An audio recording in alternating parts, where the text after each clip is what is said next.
I call this meeting to order.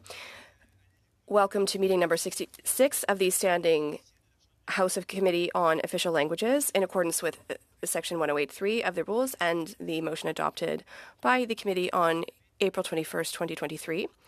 The committee is meeting to continue its study on growth of Francophone immigration in Canada. Today's meeting is being held in hybrid format in accordance with the rule adopted by the House on June 15th, 2023.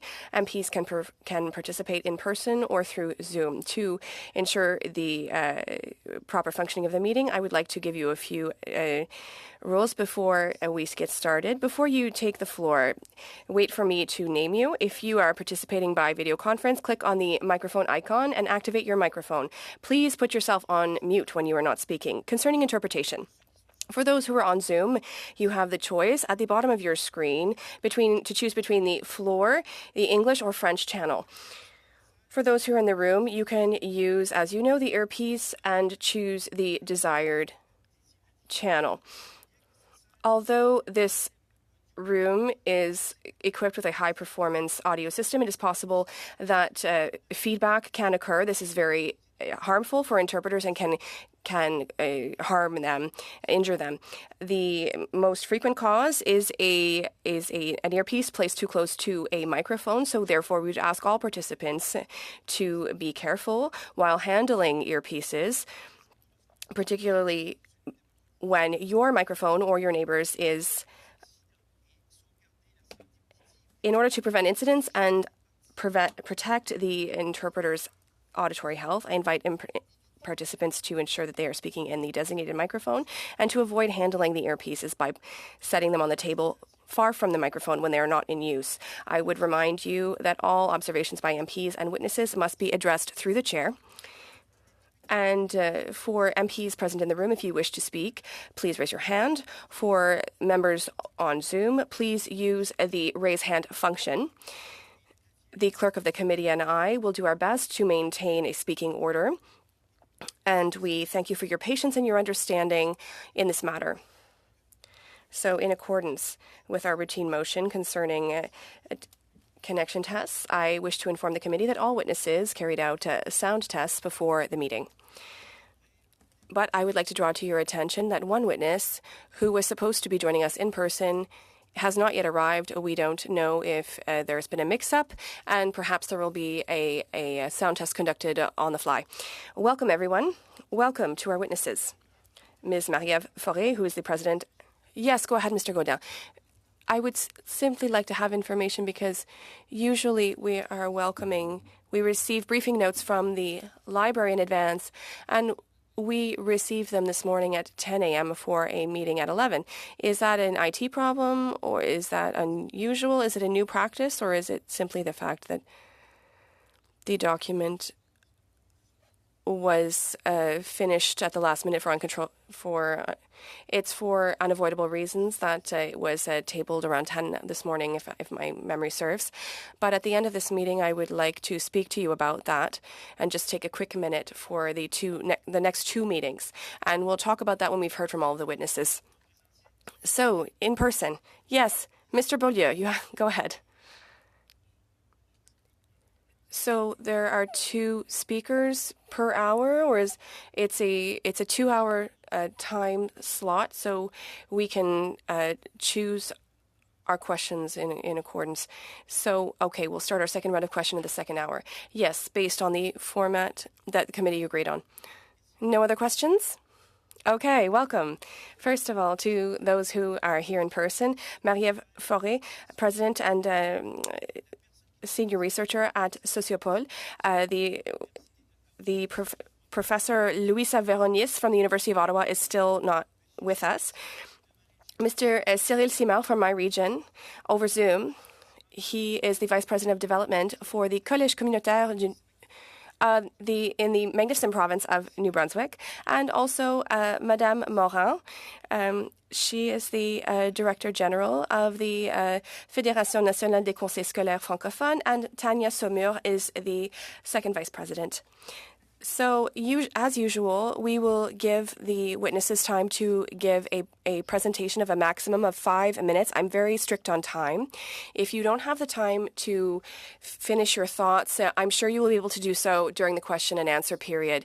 You will excuse me in advance if I interrupt you at about the 30-minute mark, just a 30-second mark to tell you that you have 30 seconds remaining. So, Madame Fauré, you have the floor for 5 minutes. Good morning. First of all, I would like to thank you for taking the time to understand the dynamics of increased Francophone immigration and how the settlement of Francophone immigrants can be better supported. I'm a researcher and president at Sociopol. We work on Francophone immigration issues in recent years with my colleague Guillaume Deschenteriot and other collaborators, including Louisa Veronis, who is not here yet. We have conducted over a dozen studies on Francophone immigration. So I could talk to you for hours on this topic. Please don't hesitate to ask questions. I chose 3 observations that summarize the dynamics that are a bit more problematic that we observed in recent years. So I will start by stressing the importance of supporting the entire integration process for French-speaking temporary residents. Let's start by recalling that the selection of economic permanent residents from among former temporary foreign workers, which is referred to as the 2-stage migration process, has increased significantly in Canada since the early 2000s. And we carried out 3 studies for IRCC in 2022 to better understand the transition paths of permanent residency of French-speaking skilled temporary foreign workers who had chosen to settle in Western Canada, in Ontario, or the Atlantic regions. According to IRCC data, between 2012 and 2021, just over 10,000 Francophones settled in one of the regions studied with a skilled TFW status. And that represents between 2.3 and 3.3% of all skilled TFWs welcomed in these regions. I mention these temporary residents because they are, in fact, thousands of French-speaking people who, over the years, have obtained a permanent residency and who hear about French-speaking communities after a year or 5 years of living in Canada. To this day, the federal government does not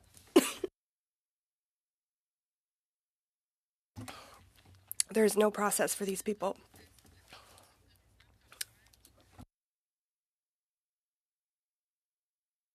I think, yeah. If we look at the minority context, we could reach these people months or years after their arrival in Canada. It is important to create a settlement process for temporary Francophone residents so that they understand before even arriving in Canada that Francophone institutions are ready to welcome them. Secondly, the importance of having settlement services that are well structured. Our studies show year after year that on the Anglophone side, service offering is more exhaustive. There are more opportunities for professional development, and it's important to welcome people in a way that protects their spoken language. It is important for the vitality of these people and for Francophone communities. And through our work with the National Committee that was created by RCC on Francophone immigration, we carried out a study on stakeholders in the Francophone communities, and it shows a lack of a principle of equality between Anglophone and Francophone groups. Francophone communities are very limited in what they can offer service-wise compared to Anglophone communities. It showed the need for the Francophone sector to receive support in order to increase their capacity to better coordinate and offer better visibility to these Francophone communities. 30 seconds. I wanted to come back on new immigrants and research that we carried out on welcoming Francophone communities. There are 14 communities that received funding, and this is an approach that focuses on an overarching support in order, instead of focusing on their own ability to integrate into a community. And so this would be much more interesting for Francophone communities. Thank you very much. I'm sure we'll have a lot of questions. Monsieur Cyril Simard, Vice President for New Brunswick Community College, you have 5 minutes. Mr. Chair, honorable committee members, I would like to thank you for letting us share the perspective of the New Brunswick Community College. As a Francophone institution outside of Quebec, we are well placed to give you information. I was there in November 2022 at the Senate Committee on Official Languages to talk about immigration into minority Francophone communities. We also spoke to Ms. Christiane Fox, Deputy Minister of IRCC, with regards to measures to have more Francophone immigrants in the country. Our community college is a significant pillar in retaining immigrants in Francophone minority communities. As a professional institution, we have a good collaboration with local organizations in order to meet the needs of the labor market. Many are ready to join the labor market, but have also created ties in our communities. Even though our international students add value, but their status as a temporary resident doesn't allow them to access certain federal programs because they are reserved for permanent residents. In order to help their integration and retention, changes need to be made. Also, we believe that a simplified program for graduates outside of Quebec would help us reach our needs for Francophone immigration. There are many programs, but there are still challenges for people in getting their permanent residency. In order to increase immigration effectively, we need to bring changes with the IRCC and work more closely together. Sharing information on permits for study would be essential. We are constantly looking for ways to improve the integration of international students. However, not having foreseeability is concerning because only 36% of students who make the request receive an approval, and that increased costs and challenges for having access to housing and other factors. We propose increasing work permits to 4 years for graduates and to add a work permit automatically to a study permit. There has been an increase in international enrollment. From 200 in 2016, we had over 101,000 this fall. This is positive, especially knowing that in 2022, more than 90% of these students requested a work permit, and 90% of them were hired.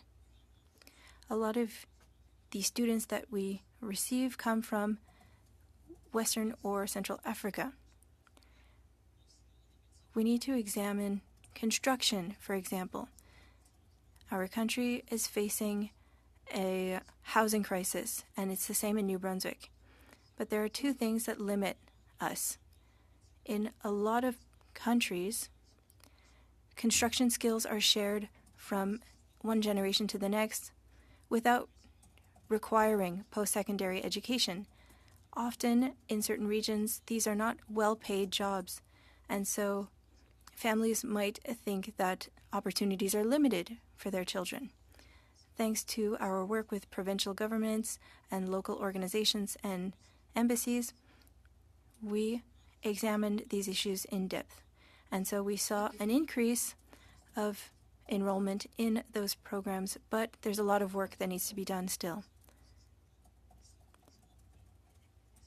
It is good to see better enrollment for us, but we see the shortcomings and we need to make changes. As I mentioned earlier, I would be pleased to answer any of your questions on this topic, and if I don't have an answer today, I will respond as quickly as possible.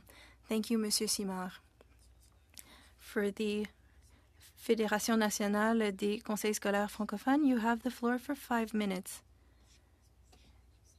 It's Ms. Saumur, actually, who will be making the opening remarks. Mr. Chair, members of the committee, thank you for inviting the Fédération nationale des conseils scolaires francophones to participate in this study.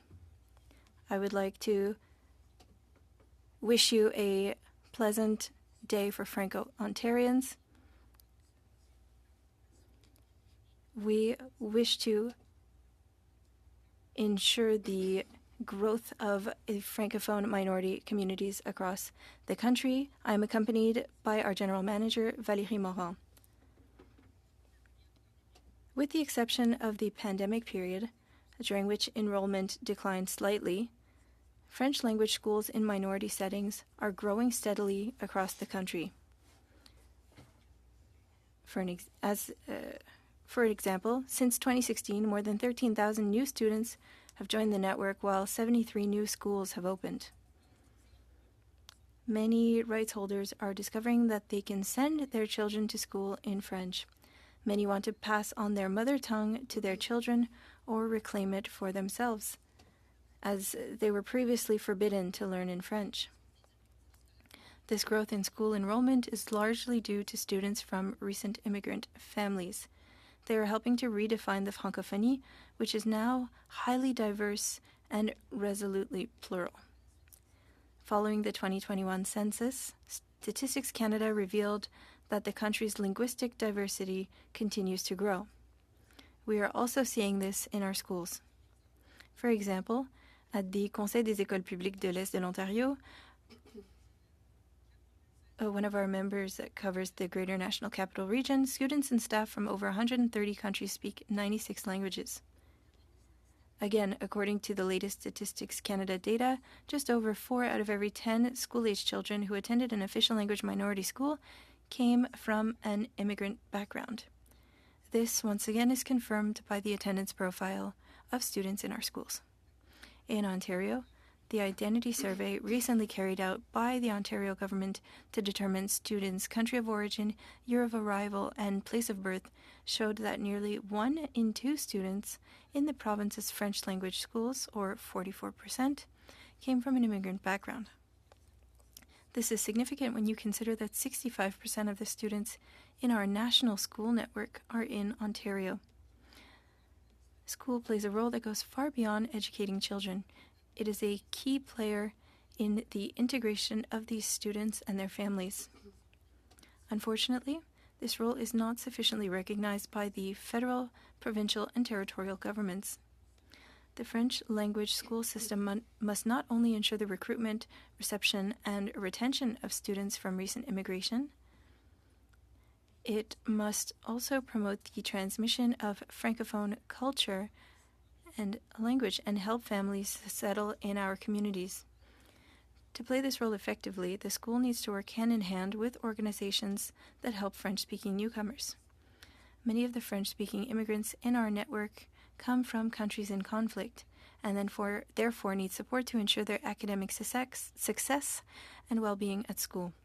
Yet, French language schools face a chronic underfunding problem.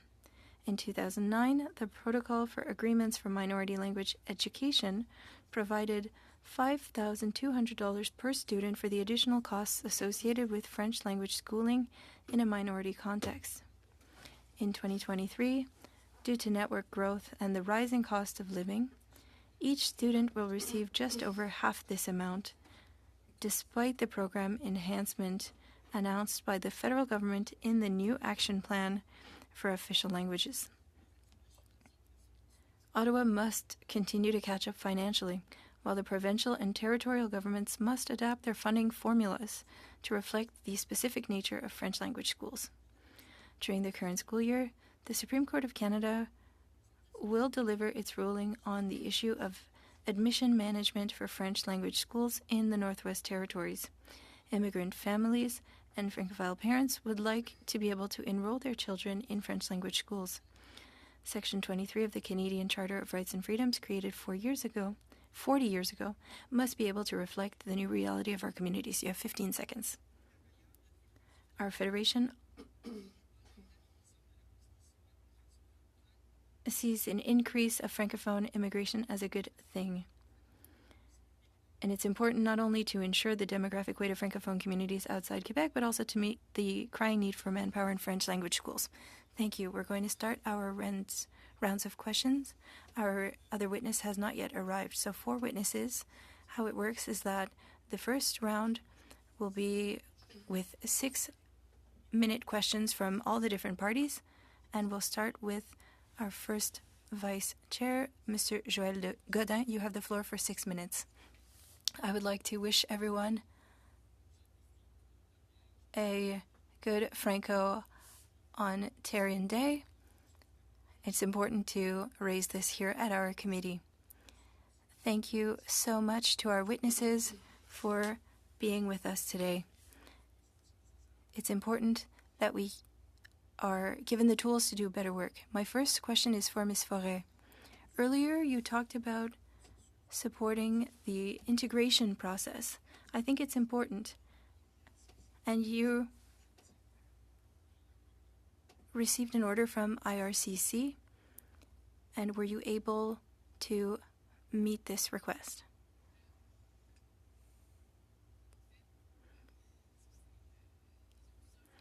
There are different elements to the question. I didn't receive the mandate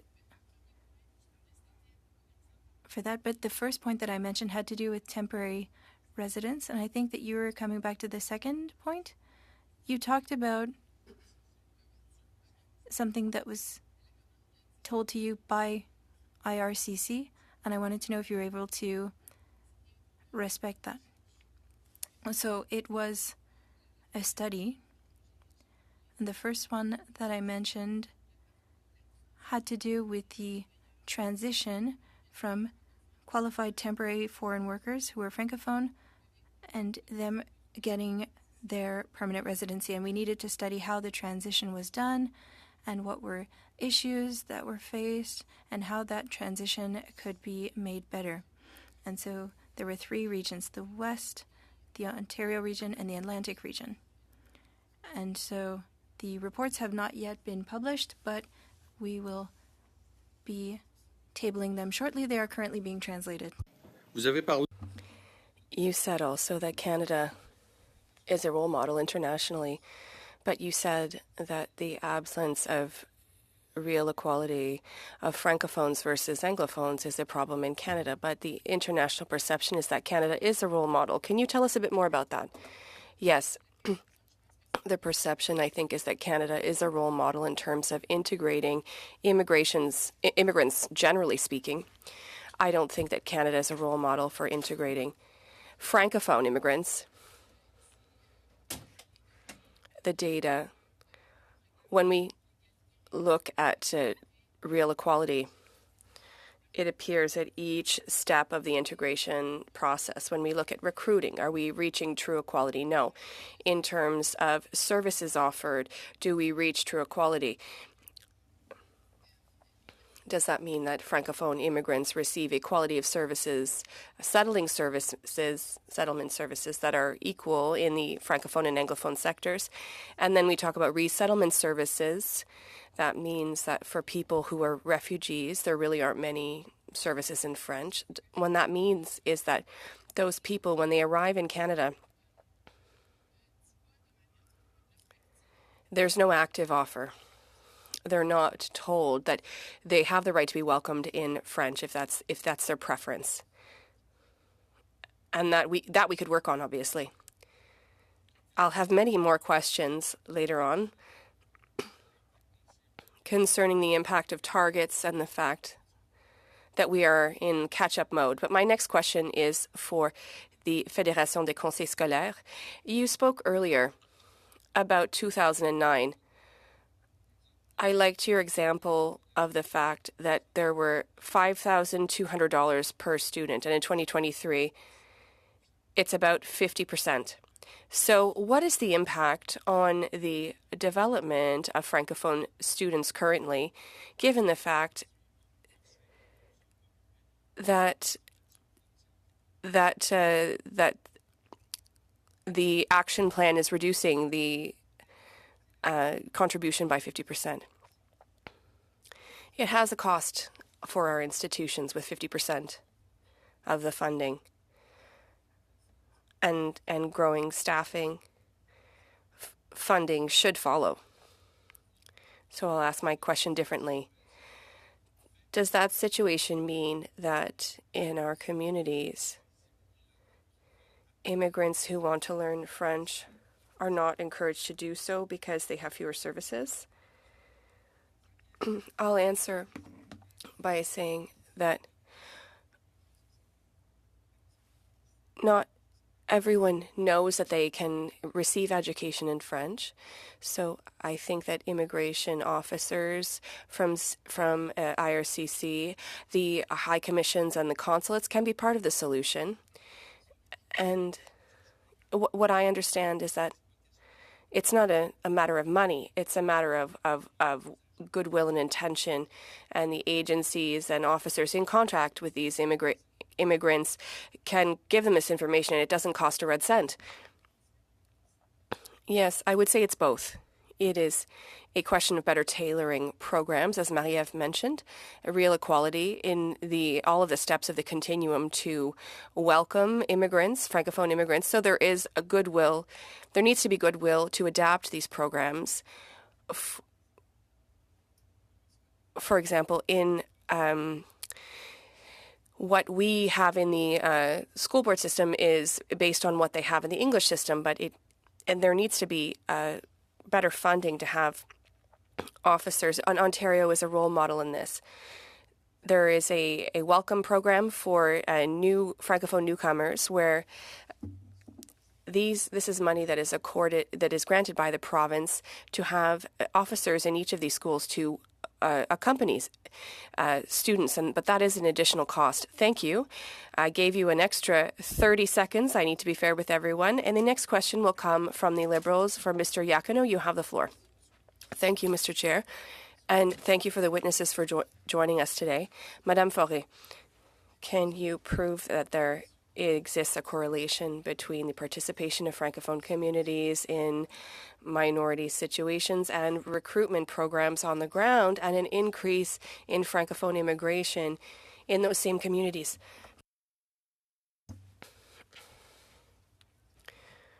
Recruitment is done internationally. Is that what you're talking about? So when Francophone communities go overseas to do recruitment, is there an impact on those specific communities? Is that your question? Okay. I don't have specific data with respect to that correlation. Of course, when we conduct interviews of immigrants, many of them told us that they moved to Canada, and that's why they came, because of Destination Canada. And the other program that I would mention is that there are fewer opportunities or ads for recruitment for Francophone immigration and offices to process the applications in traditionally Francophone countries. So that plays out negatively on a recruitment capacity. So I'm sorry. And that means that the activities for promoting Canada International are still limited. Concerning Francophone immigration, our target for last year was 4.4%. Do you think that that could be achieved this year? There was an increase. Finally, they finally achieved that target, which had been set for a long time, because there were various programs that were established. So that leads me to believe that that proportion could be achieved again this year, because efforts were made. The efforts made in previous years have not been eliminated. So there were new measures that specifically targeted Francophones. That means, and now there's a higher percentage. So if there are new measures that are established, then the percentage could even be exceeded. And in your opinion, what target should we set for Francophone communities so that Francophone communities retain their demographic weight? Well, I didn't speak about that this morning, but that study that we conducted, Guillaume Deschamps-Thariot and myself, it was a demand for, it was a request from the FCFA that we made demographic projections and forecasts. And we can assess that if we increase it significantly, if we increase Francophone immigration by 10, 15 or 20%, we would be able, by 2036 or longer, we would be able to achieve a demographic weight and increase it so that even if there was a target of 4.4% currently, studies have shown that that target does not preserve the demographic weight of Francophone communities. So if we wanted to preserve it minimally by 2021, for example, you would need to increase it. But if we want to get back to the 1971 levels set out in the Act, well, really, you would need to make much more significant efforts. Speaking of immigration, what are the challenges for increasing the number of people in our Francophone communities across the country? Well, a new study was the two studies that we carried out made recommendations for the federal government, but also the provincial governments to deploy additional measures to target immigrant recruitment. Obviously, there's the whole integration process that needs to be taken into consideration. But, for example, establishing programs that specifically target Francophone immigrants or minimum quotas when we recruit in certain programs as well. It's really a number of measures that need to be taken. There's not one sole measure that will increase numbers on its own, but the processing of temporary foreign workers seems very positive, and there are measures that could be taken for Francophone temporary foreign workers because they are people who are already here in Canada. When we talked about the CCNB, about international students, those are measures that are quite easy to target. These are people who are very motivated to remain in Canada, and they want to be on the road to permanent residency. And in terms of recruitment, what should be more targeted? How could we strengthen the measures? What exactly should we look to improve? In Francophone African countries, for example, I didn't look recently where things are at, but when we conducted this study, there was only one office in Dakar, for example, that processed many Francophone countries. Why not invest more? Because in countries where we recruit Anglophones, there are many more offices than that. So there's simple measures to adopt. Thank you, Mr. Iachino. We'll come back to it, Mr. Iachino. Thank you. Next question for 6 minutes. Our second vice chair of the committee, Mr. Beaulieu, from the Bloc Québécois. You have the floor. Thank you, Mr. Chair. And I wish a very happy Journée des Franco-Ontariens, Franco-Ontarian Day. My first question is for the Fédération des Conseils scolaires francophones. We saw in Ontario, I think 44% of students in French schools were from immigrant families, and we saw that there was a large proportion of rights holders who did not have access to French schools. It's tied to the various regions. There are places where there are no French schools. But in that context, do you not think it would be important to try to target regions where there are French schools to send Francophones outside of Quebec? Yes, I would say that. I'll just give you an example on the ground, which is really says a lot. Our school board is in Nunavut. It's one school, and if you look at the profile of students, there is a very high Black population because these are immigrant families from a village in Cameroon, and there was one family that came, and word spread, and then eventually more people came from the same village. And I would say that it's this kind of the same scenario that we see in the schools. When integration goes well, when settlement works well, when the welcome goes well, there's a snowball effect. And I would just add a small nuance. It is laudable to have more ambitious targets for Francophone immigrations. And once these families are welcome, we need to ensure that they continue to live in French. That's why it's important to have inclusive, welcoming communities. And for us, it is fundamental, both for organizations that do settlement and also for schools that help integrate students and their families and parents. So, concerning access to French schools for rights holders and Francophone newcomers, do you think that there will be improvement in the years to come, or will they be better spread out? And just to flesh out my last question, if newcomers arrive in a region where there is no French school nearby, how will they integrate? Well, that's the constant challenge. We're talking about 73 new schools built since 2016. The pool and the infrastructure and the construction of new schools remains the main priority of our school board, which is relatively young. Let's be honest. We needed to build a pan-Canadian network. And yes, the better promotion of the French schools. Marie-Ève was talking about Destination Canada. I had the chance to participate in that a number of times.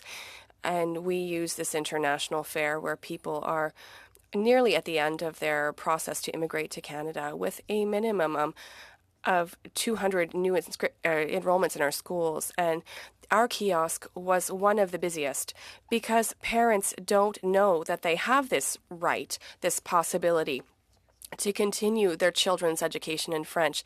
They think wrongfully that they need to give up schooling in French in minority situations, which is not the case.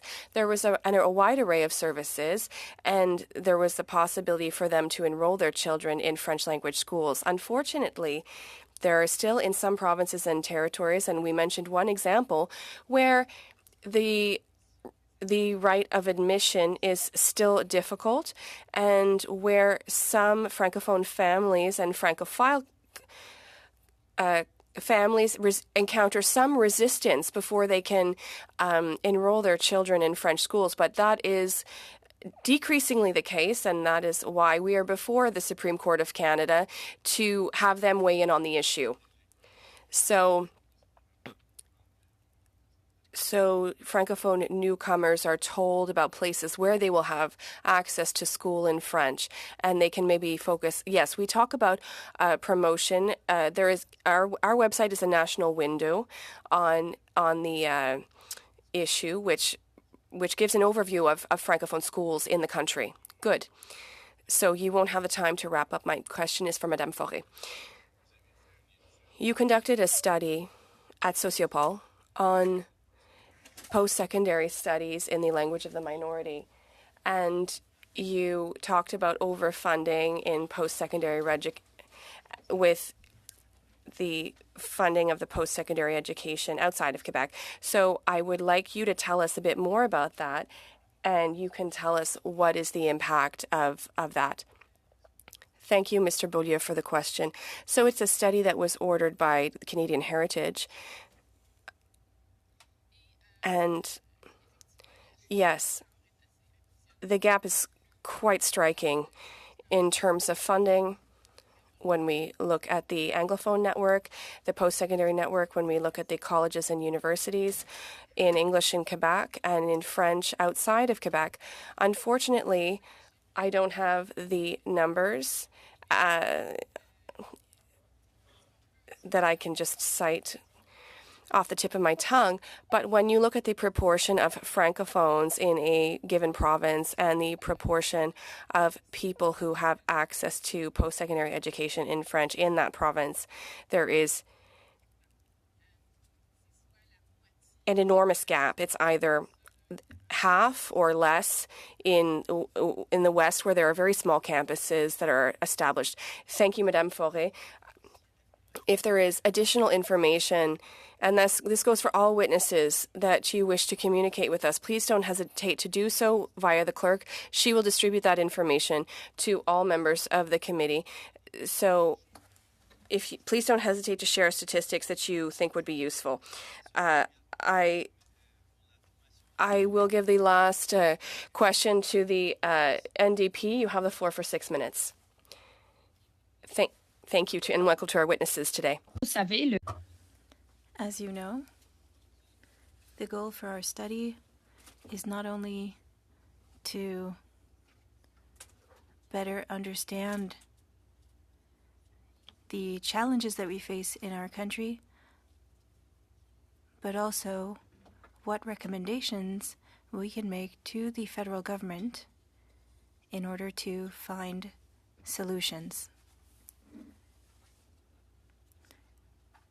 I talked a lot about challenges in the French and French immersion systems. There's a significant shortage in French and French immersion education, and the demand is high, whether it be in our primary schools or high schools. We are unable to meet needs because of the staff shortage. Now, that said, I would like for us to start with the Fédération Nationale des Conseils Scolaires Francophones. So what would the main challenges be, but also what would you suggest to the federal government as a solution to allow us to solve this issue of the labor shortage with immigration?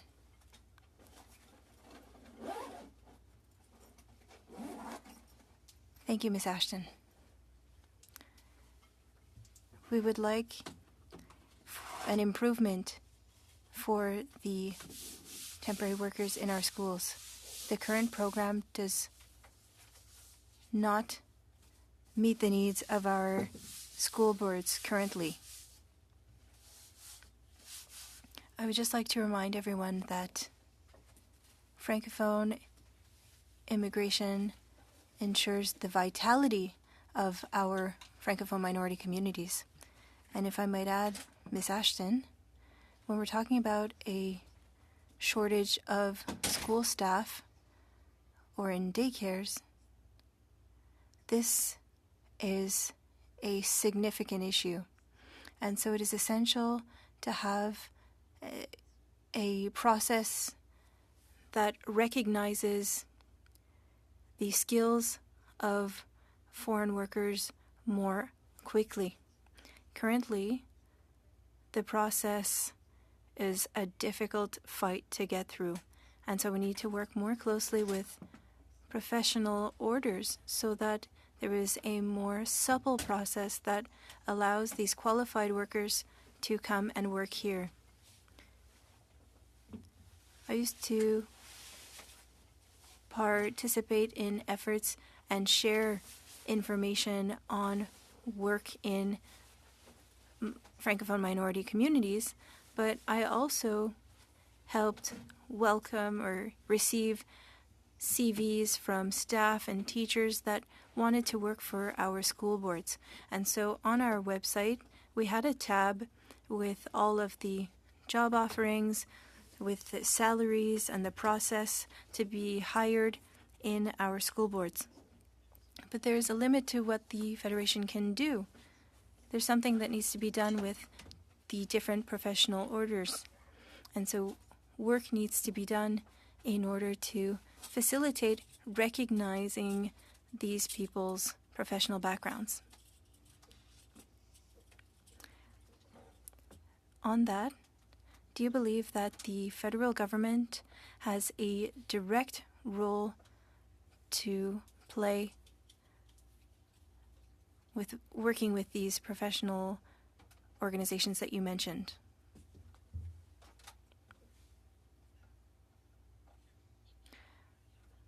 Our federation would like to see an increase in targets in Francophone immigration in order to meet the needs in the labor shortage in Francophone schools, or French language schools rather. And we also need to be sure that Canadian embassies abroad, high commissions, consular services be made aware of the networks for enrollment and for potential staff. This is something that we've been asking for 20 years. People come to Canada thinking that there's only one system, and yet there are 29 great employers. And so a better coordination needs to be done. And it's important as well to look at the continuum of immigration and offer services throughout the integration process so that these communities can be inclusive and welcoming in order to facilitate the integration of staff and students. And it would allow us to reach these qualified people who arrive in our country and are unaware of these employers, because schools are the main employers, not the only good employers, but certainly some of the main employers. You have 30 seconds, Ms. Ashton. Thank you. I don't know if Ms. Forêt has anything to add. Thank you very much. I would just add or remind you that we're focusing on immigration in order to fill this labor shortage, and so we are welcoming professionals who mostly speak English.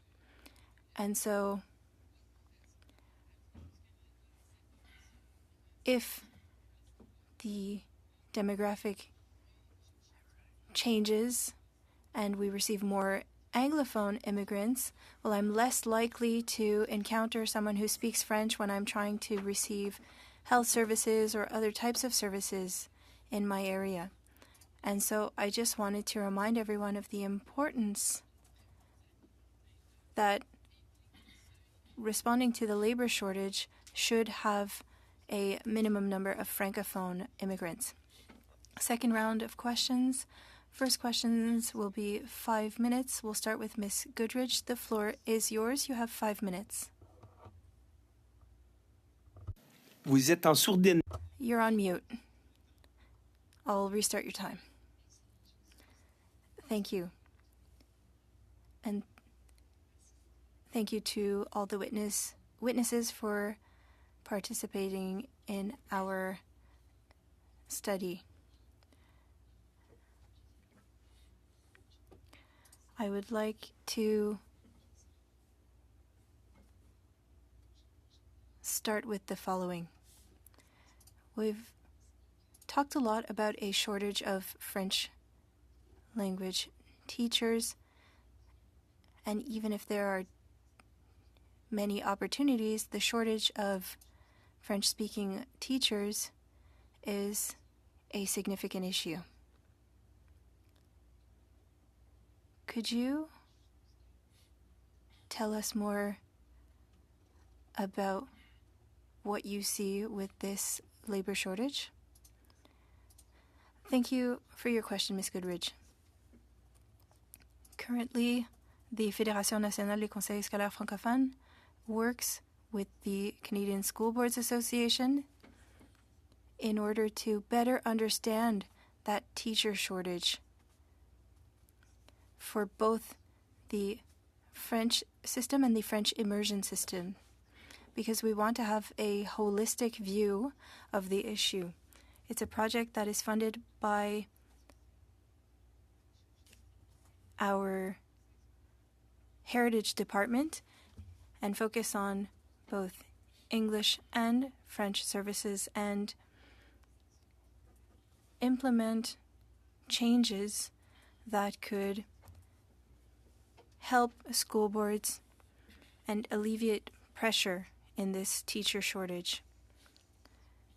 We should be examining data soon, and we'll have a more detailed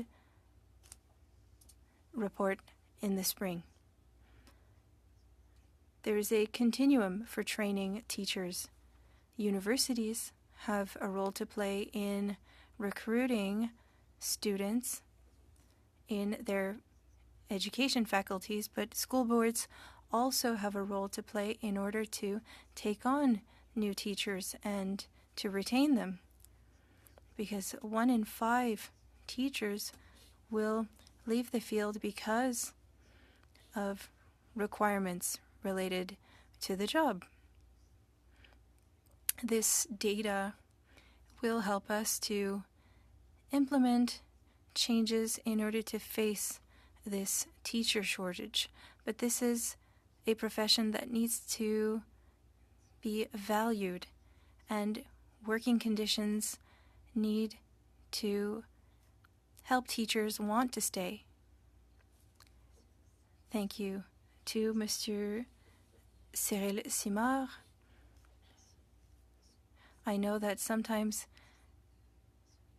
it's easy to forget that we have witnesses on Zoom. You talked about Francophone minority communities in your area. Can you give us suggestions on how we can improve immigration in the Atlantic regions?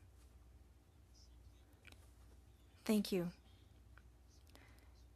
We are a professional establishment that seeks to meet the needs for labor, and so that's the perspective that I'll share. I stated that there has been an increase, a significant increase in recent years, but a lot of students, international students, would like to stay and work, but they are facing challenges. So the main challenge upstream is to target students who would like to enroll in programs here, but it is a challenge to get information on students who need a work permit. It is essential to have that information upstream, and that would allow us to better plan and send students to the right programs. And if we don't know what percentage of students will be receiving, it's harder for us to fill those seats. Thank you, Ms. Goodridge. That's all the time that we have for now. Mr. Sanson, you have the floor for 5 minutes. Thank you very much, Mr. Chair. And I would like to start by thanking all the people here in the room who allowed me to return to the committee permanently. Secondly, I would like to wish my Ontario colleagues a happy Franco-Ontarian Day. I will be asking my questions to the Fédération nationale des conseils scolaires francophones, but quickly, for Ms. Forêt, I really enjoyed your comment stating that Canada is a model for immigration in Canada, but not for Francophone immigration. And thank you for stating that. It is important for us as elected officials to examine that. I would like to congratulate the Federation and school boards. As you mentioned, there was an increase, 13,000 students and many additional schools, and it shows that there were needs for this for years. And we needed to go to the Supreme Court for all of this, but it shows all the important work that was being done on the field. But there's still work to be done. And so just quickly, an action plan has been announced, and it was an investment by the Francophone community in Quebec. And if we look at the federal government investment in 2015, $2.2 billion, and now $4.1 billion. So it's doubled. Now, quickly, let's talk about the PLOE. It's not a government matter. There's always an issue. Do you have any comments on it? So, between the moment where the official languages in education program is implemented, there's always a transition period for the OLEP. And so there needs to be bilateral agreements signed between the different levels of government, and we needed to ensure that services would not be stopped in the meantime, but that wasn't the case. And so we're working closely with Heritage Canada to see how we can solve that issue, because school boards who are employers were seeing themselves 1 month before school started to have to examine a shortage. And so they had to have a deficit budget in order to keep their staff. But that's not an ideal situation. It's rather, I'm glad that you noted this issue.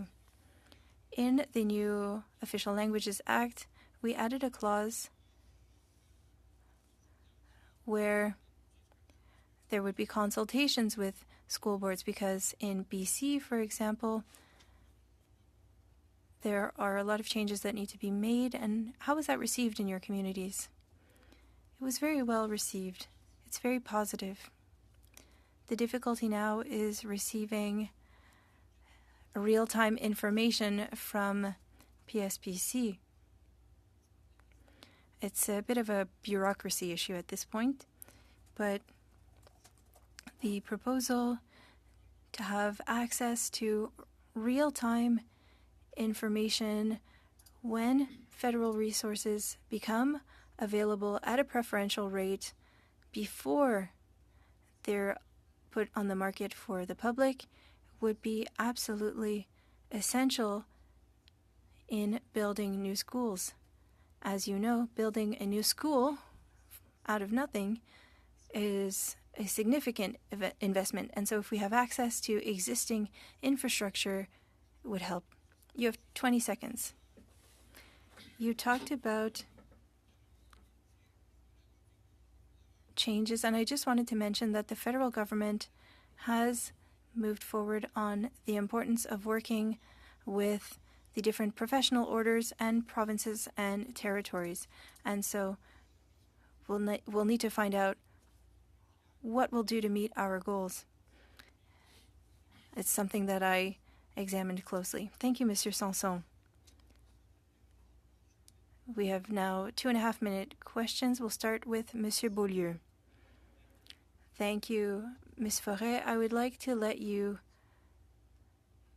complete your answer. I had asked you to talk about the underfunding of English language universities in Quebec and post-secondary educations in French outside of Quebec.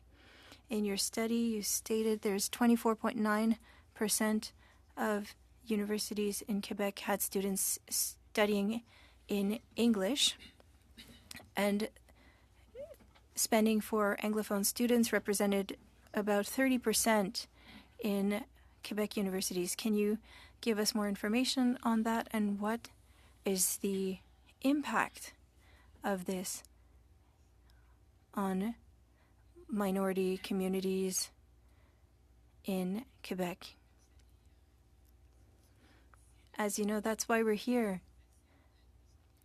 It's easier to work in English. And I read over the weekend that 40% of Montrealers are studying in English. And so the problem is still there. And we could look at different data. If we look at minority Francophone communities, the role of post-secondary education is so important in allowing people to live in French and share that dynamic. It is so important. Imagine the number of people who at 17 years old will start studying in English. And we also see that Francophones are often asked to move in order to study, because sometimes they would want to try to study in French, and so they'll have to move. They have a student debt that is more significant than Anglophones. And so there are all of these more technical factors that we could examine, but overall, what needs to be retained with regards to post-secondary education is that it shows our commitment to one language. And so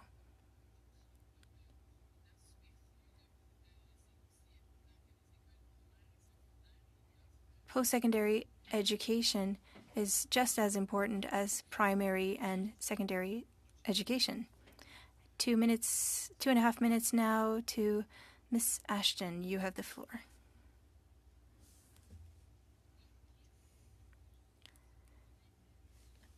Another question on education, because we need to focus on that. I shared a perspective on Western Canada, but for the action plan for 2023-2028, there's an initiative on Francophone immigration, and the goal is to recruit and retain Francophone professionals. Do you have any comments on this initiative?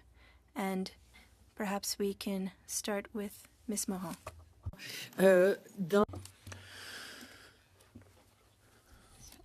So when it comes to professional competencies, the idea was to get together with the professional organizations to create something, a joint mechanism.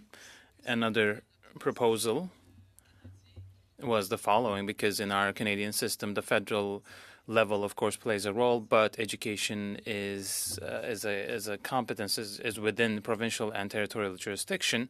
So there was willingness from certain provinces to create more spots in education faculties to allow more students to come and study and to end up with a higher number of graduates, so a higher number of teachers who would be available to teach at Francophone schools.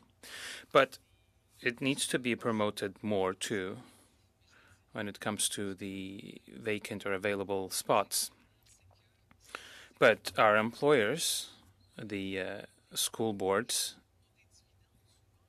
When it comes to hiring from abroad, it is a lengthy process with more modest returns, if I can put it this way.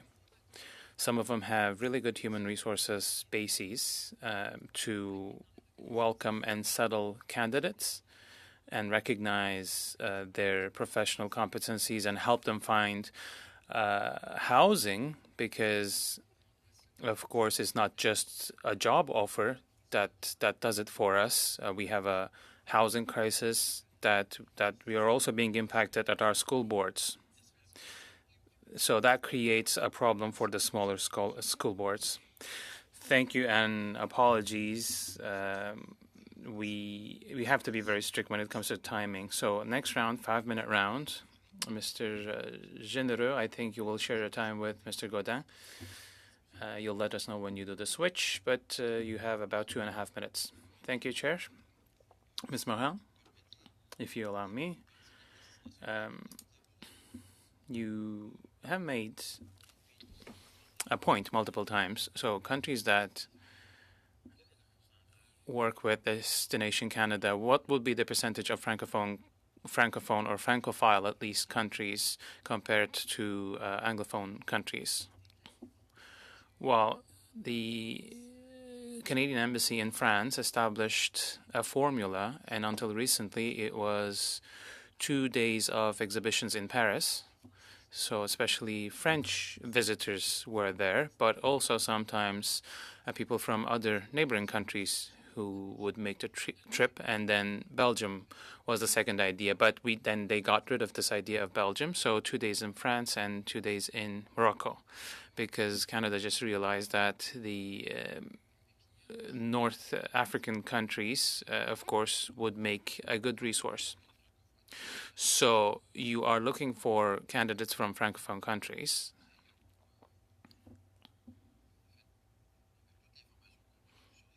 But with all the information that's available on social platforms, people know that it's a bilingual country. I think that's commonly known, or at least very easy to get this information. So if French speakers are interested in studying in French, they can also get the relevant information easily. So it requires significant teams when it comes to human resources who will go ahead and promote these opportunities. But this organization, Destination Canada, is promoting Canada to attract people. So should these people be of a higher caliber or have better qualifications to attract people to Canada? Well, 2 precisions maybe to your question.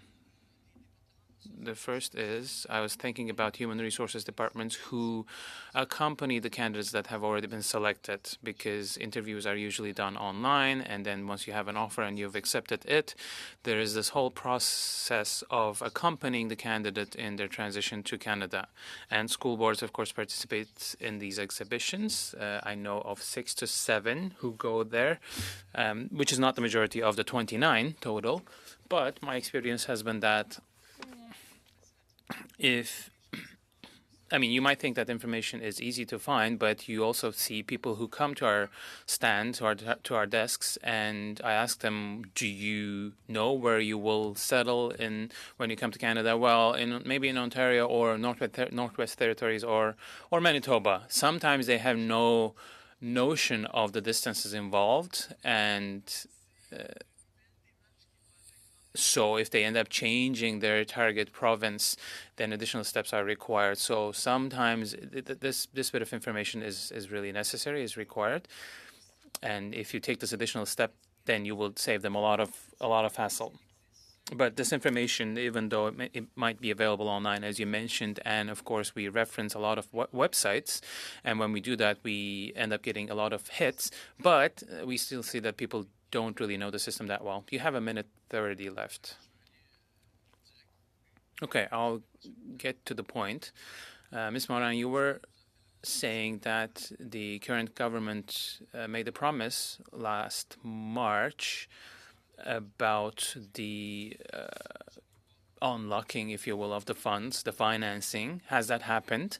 And what is the impact in your day-to-day operations? And is Francophone immigration directly impacted by the fact that this promise has not been honored by the federal government? Well, is Francophone immigration impacted? Well, it is by default because students are in our schools already as we speak. So the real intention of the government was to ensure the continuity of services, but in our day-to-day operations, this is not what we're seeing. Of course, we cannot blame the provinces and territories of waiting to have the funds in their bank accounts before going ahead with the financing. So this transition period is especially hard, and this decision was also not easy because we had to make a decision. Are we going to let some of our staff go to have a balanced budget, or are we going to keep them but end up with a deficit? So we made the decision we made, hoping the funds would follow. Thank you. 5 minutes go by fast. 5 minutes again. Next speaker, Mr. Drouin. Thank you. Just to continue on this point, this happens every 5 years, right? Okay, so what do the school boards do, or 5 years ago, 10 years ago, 15 years ago? I mean, are you planning as a result or based on what's happening? Because at the federal level, we are bound by the rules of the Treasury Board. So I'm just trying to understand if you're doing your own planning every 5 years because you know that there will be this transition period. Yep, thank you for the question. Yes, we have to make it clear that the base financing come from the provinces and territories. That has remained constant. But what we're referring to here are the additional costs of the schooling of children, the money that's coming from the federal government. And this is essential to pay music teachers or childcare services or school activities. Cultural, for instance, animation animators are being paid from these funds as well, and they are impacted by the delay in the financing. And in the action plan, official languages action plan, there was an increase of 60 million that was extended last minute, and these 60 million made all the difference for us.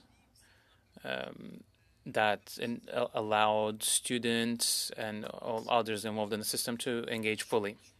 Thank you. Thank you very much. So I'm now coming to my own questions. I also would like to wish a happy Franco-Ontarian Day, which we are celebrating today, of course.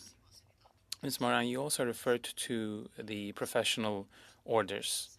And we know that there's a teacher shortage everywhere in Canada. In Quebec, I think the number is 8,000 teachers. So professional organizations or orders, are they aware? Are they coming up with pilot projects to maybe change the way they're doing business? I think they are aware. Now, has that manifested itself in, or can it manifest itself in more concrete achievements? Certainly.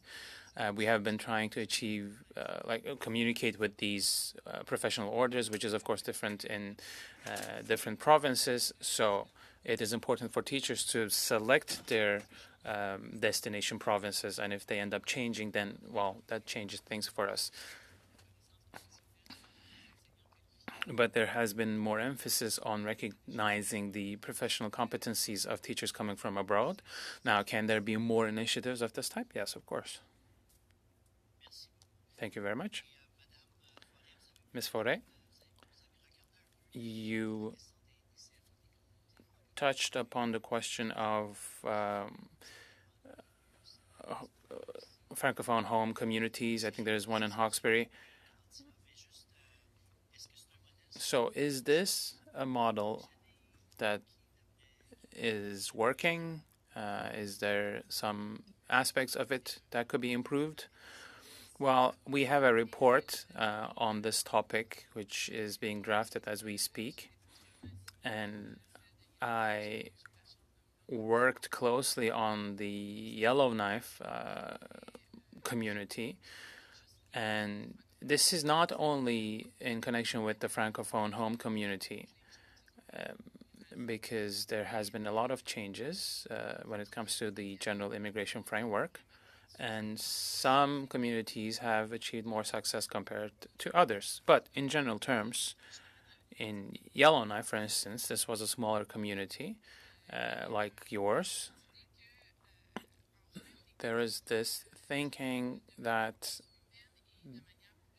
there was more human contact and more social activities. It wasn't just about offering a service. Okay, I'm teaching you how to build a resume. It wasn't that. It was more than that. And it also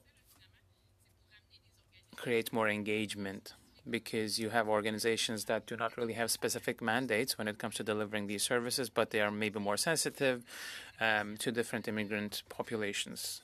So they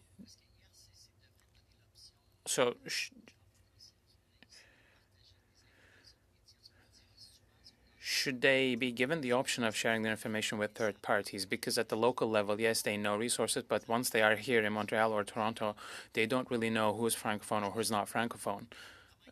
So how do we go about balancing their rights and the need, on the other hand, to share this information with third parties so that we can serve them well once they are here? Excellent question, Mr. Drouin, but it will have to wait another round.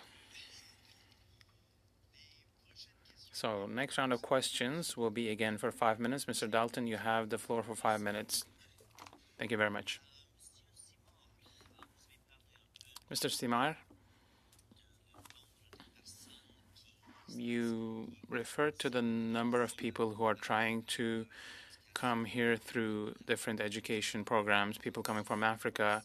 I think you referred to about 36% acceptance rate.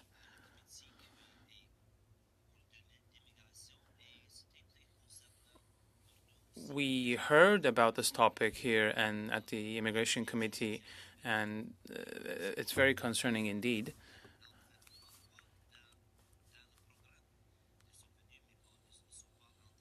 So some students who are coming here to Canada do not end up in their originally intended programs.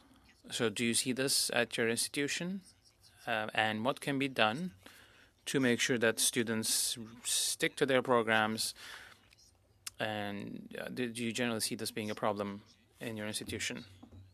Thank you. I had a bit of an interruption in my connection, so maybe I missed parts of your question, but I referred to the 36% as being the number or the percentage of students who ask to be admitted, but then end up getting the study permit successfully. So about 1,000, if you have 1,000 who apply, you would end up with, let's say, 360 who end up getting the study permit.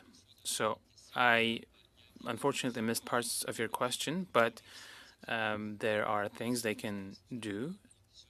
And for instance, a work permit can be attached to the study permit so that they don't have to go through the system twice. So that's an important aspect for us. And then having access to settlement services would be key. Same as immigrants who end up getting permanent residency. And then we have 1-year or 2-year degrees for the most part. So the post-study work permit depends on the length of the degree completed. So it would be useful for us to have the same durations as university students. So a question for the Federation. There was a subsidy of $5,000 in 2009. I think now it's about half that, and we have higher inflation. So what's the impact of this change? And I was a professor back in 2009, and we used to get about 8,000. What happened in the meantime? Maybe you can talk a bit about these supports and subsidies. Well, when we looked at the numbers, we saw the decline of the amounts that were being offered. So since 2009, there has been a constant increase in the number of students coming to our school. So we ended up with more students and the cost of living went up. But compared to 2009, the numbers that were being offered stayed the same. So it is as if, well, the money that was being offered stayed the same, but the cost of living increased and the number of students as well. So to answer your question, these amounts are in addition to what the territories and provinces are offering to ensure a good learning environment for these students so that they can thrive fully in Francophonie. So animation camps, leadership workshops, or early childhood services. And some of this funding comes from the federal level, of course. And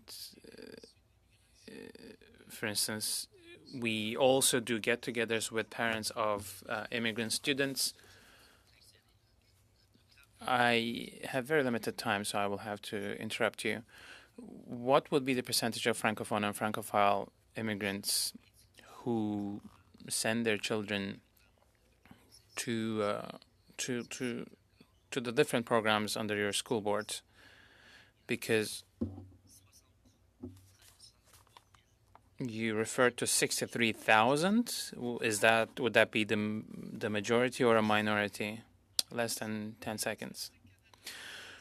Well, with the census information from Statistics Canada, we learned that about 2/3 of right holder students are in our schools. So 1/3, we're missing 1/3 of the total 600,000 that will be eligible.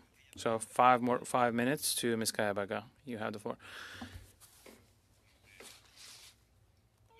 Point of order. Well, had we divided this into two groups, at the end of the first hour, we would have come back to the first speakers. Well, I will come back to you on that, I promise. But with the next round, we will come to you. So 6 minutes for me, 6 minutes for NDP. Ms. Kayabaga, you have the floor, and I'm resetting the clock. Thank you, Mr. Chair. Welcome, everyone. And I'd like to thank our witnesses for being with us. So my colleague, Mr. Drouin, asked a question. I'll come back to that question because it is an important question.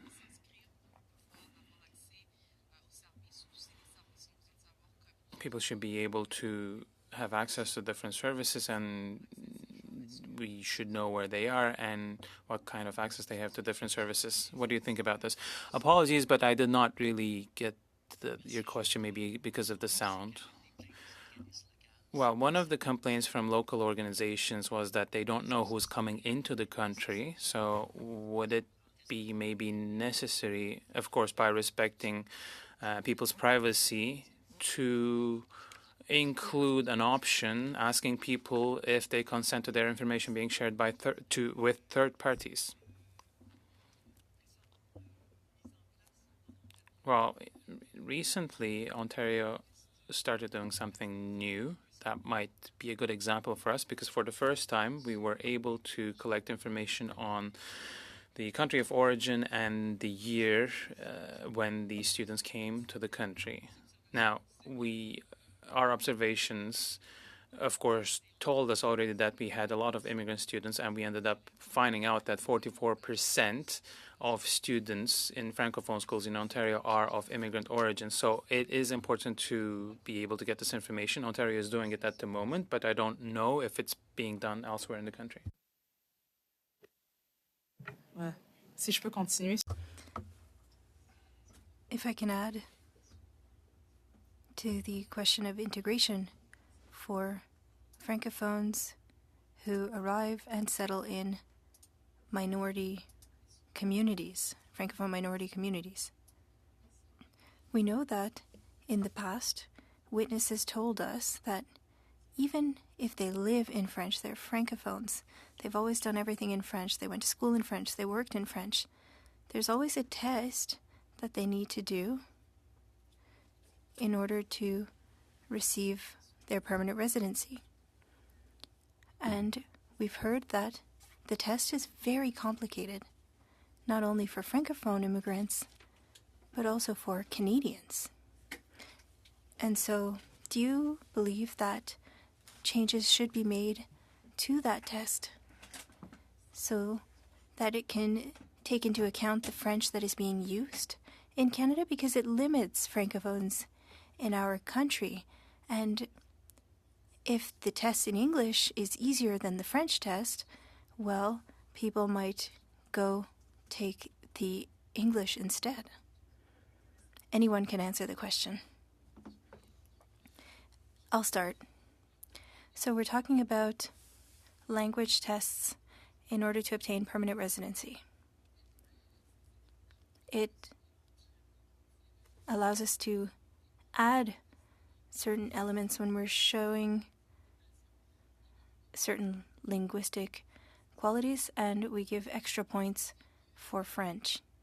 And there are costs associated with these tests, and for somebody who studied in French, if it's not checked that the person is Francophone, then they have to do this test. And I think things should be done in order to limit the number of cases where that test is required.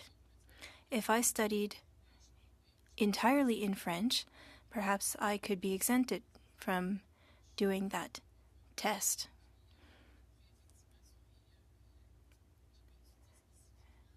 I didn't study the nature of that exam specifically. I've heard comments, but I can't tell you how it would need to be changed. It would need to be a test that would be created in Canada. And so you believe that there should be changes in order to retain Francophones.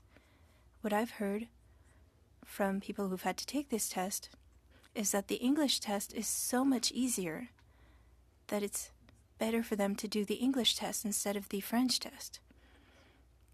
And so Francophones in areas like London, for example, might want to speak English instead. And if I could talk about integration now, what can we do in order to support Francophones that settle in communities like mine, like London, and allow them to live in French? I have a story that I can share. I'm sorry, Ms. Kayabaga. I would love to hear this story, but I have to interrupt you. I know that it's unfortunate, but I think Monsieur Beaulieu has a motion. We decided to have a 2-hour block instead of having 2 one-hour sessions, because if not, we would have had one part with one witness. And so in our routine motions, what happens is that after the first round of questions, it's 5 minutes for the Liberals and Conservatives and 2.5 minutes for the Bloc and the NDP. And so Monsieur Beaulieu was asking if they could also have 5-minute questions as we were able to do. At the beginning of the meeting, I asked the question, if we're having the 3 witnesses in the same panel, would we be penalized? Because if not, it would be 2 different panels. And with the second panel, we would have come back to the second turn with 5 minutes. I had asked this at the beginning, and you said yes, we would come back to that. Just to be clear, we voted on this. It's at the chair's discretion to divide a meeting into 2 panels, 2 one-hour panels. If we don't do that, well, what happened today would be the norm. So 6 minutes for each political party at first. That was part of our routine motions. And then 5 minutes Liberals, Conservatives, and 2.5 minutes NDP and Bloc. in order to respect the proportions at the House. And I want to know, is there unanimous consent to give the Bloc and the NDP to have 5 minutes instead of 2.5 minutes? If there's unanimous consent, then I agree with this. Does everyone agree? We have witnesses here. We'll follow the motions that we already approved.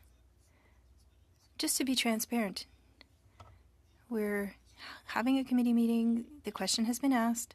Do we have unanimous consent to give the Bloc and the NDP to ask a 5-minute question each for today?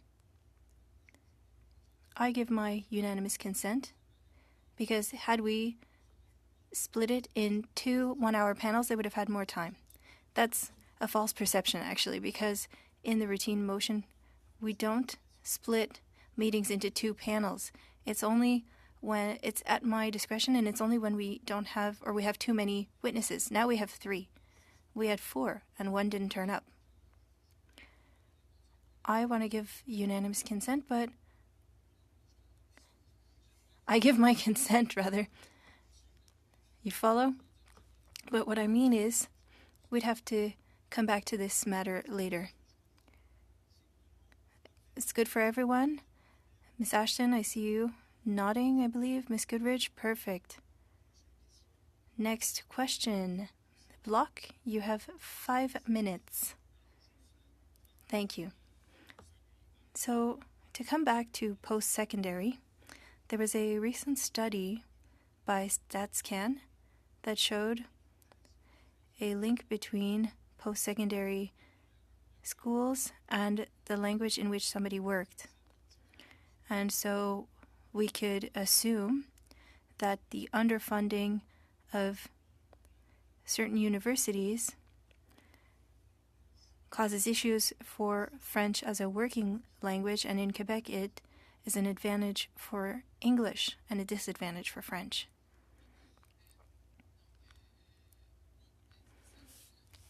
Yes, so when we talk about linguistic retention and the joy of being able to speak in French and feeling good about one's French, good enough to work in French, well, post-secondary schooling is essential. And so when we want to understand challenges with retention and transfer and adequately funding the education system from daycare to post-secondary, this would be essential. We can say clearly that this underfunding contributes to less retention, just like how recruiting immigrants could be impacted. For over 50 years, the Canadian government has not been recruiting enough Francophones. The programs and policies are contributing to the demographic decline of our Francophone communities. So there's not enough funding for French language schools. But when we're talking about demographic renewal, that's also an issue. So for allophones outside of Quebec, that's about 100% in English, 40% French to English. Why? Well, because there's no active offer for refugees, for example. There's no active service in French or settlement services in French. So this could contribute to allophones making the choice to use French. I just wanted to add that for students in the Francophone system who are from immigrant families, whether or not they decide to do their post-secondary in French has to do with their Francophone identity. And to have that strong identity, well, the government, the federal government, needs to support us So there's a cascading effect from this. Everywhere shows that there's one official language, and it's hard to protect minority languages. For example, for New Brunswick, that's where the assimilation of francophones outside of Quebec is the least high. And so for somebody who settles in New Brunswick in a francophone area, is that person more likely to be integrated into living in French? Answer: if it were done that way, it would increase our capacity for retention. But we need to recognize that we are a bilingual province, and there needs to be the capacity. There are students from Africa who receive services in English. They might end up in an English area but want to maintain their French language skills. And sometimes they might leave the province. And so we need to create the conditions to keep them and give them the tools that they need to integrate the labor force. Thank you, Mr. Simard. Ms. Ashton, you have the floor for 5 minutes.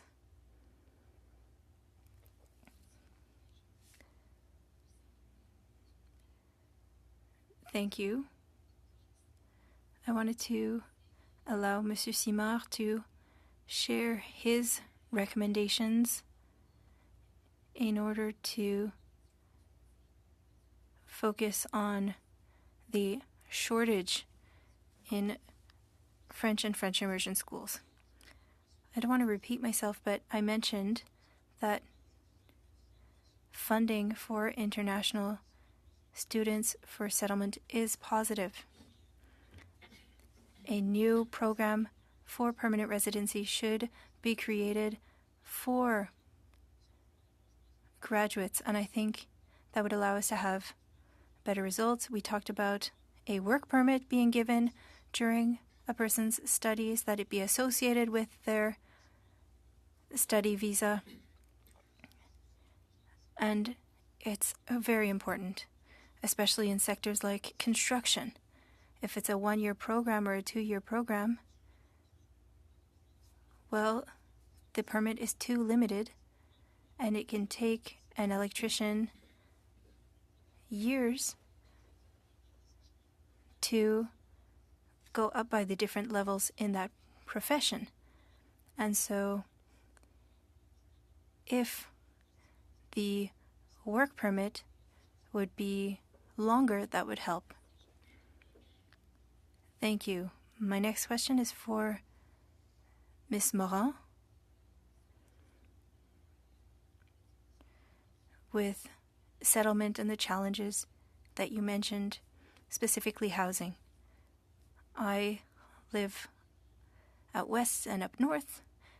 We're a small city compared to Toronto and Vancouver, and renting can be quite costly, and it was shared as a challenge for newcomers who would like to teach in our schools.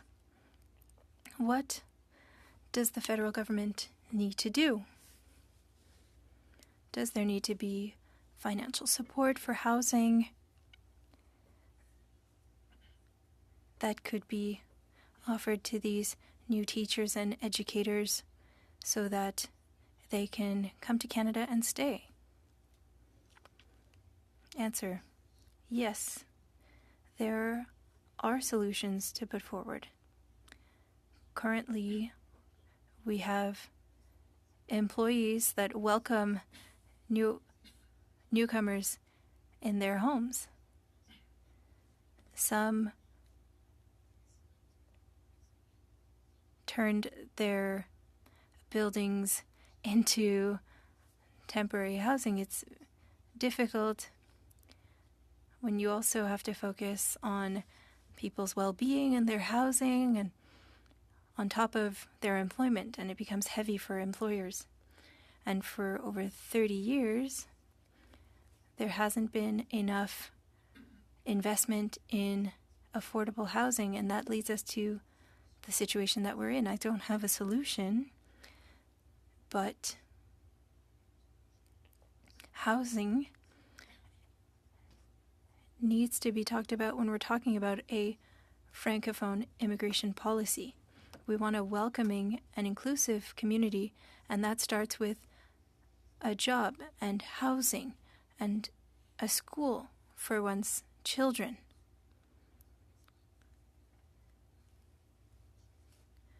These are factors for an immigrant in choosing a country to move to. And so it's an important part of the equation for a successful integration in our Francophone communities. Ms. Ashton, you still have 45 seconds. Thank you. And quickly, Ms. Forêt, you talked about challenges in having daycare access. Can you talk about how this has an impact in Canada? I haven't done a recent study on this. I think it's more of a general principle, but one could imagine that if daycare services for up to 4 or 5 years old, if that's offered in English, well, it's already difficult to preserve the French language. Even if somebody studies in English, other activities might happen in English. And so it makes the linguistic security more fragile. And parents might think, well, it's easier. My child doesn't want to study in French, and so I'll put them in an English school. These are decisions that we can't criticize. They happen because studying or going to daycare in French is complicated. Thank you, Ms. Forêt. We have just over 10 minutes left. I would like to thank the witnesses for being with us today, and I would like to remind you that if you have any information to share with us that you haven't been able to currently, if you have any paper documents, any statistics that you'd like to share, please don't hesitate to send this information to our clerk, who will forward it to our committee members. This concludes our meeting. I would like to thank you, and I would like to tell the members here today, but the issue on the Library of Parliament information has been solved, and so we'll have regular access. I would also like to note that I will not be here on Wednesday. I'll have to leave the Hill for the first time in perhaps 7 years. Mr. Godin will chair for me. We moved the ministers' meeting, who needed to come this Wednesday, and so the minister will come back on October 4th. And so the witnesses for October 4th will come this Wednesday instead. If there are no other questions, this concludes the meeting. Joël.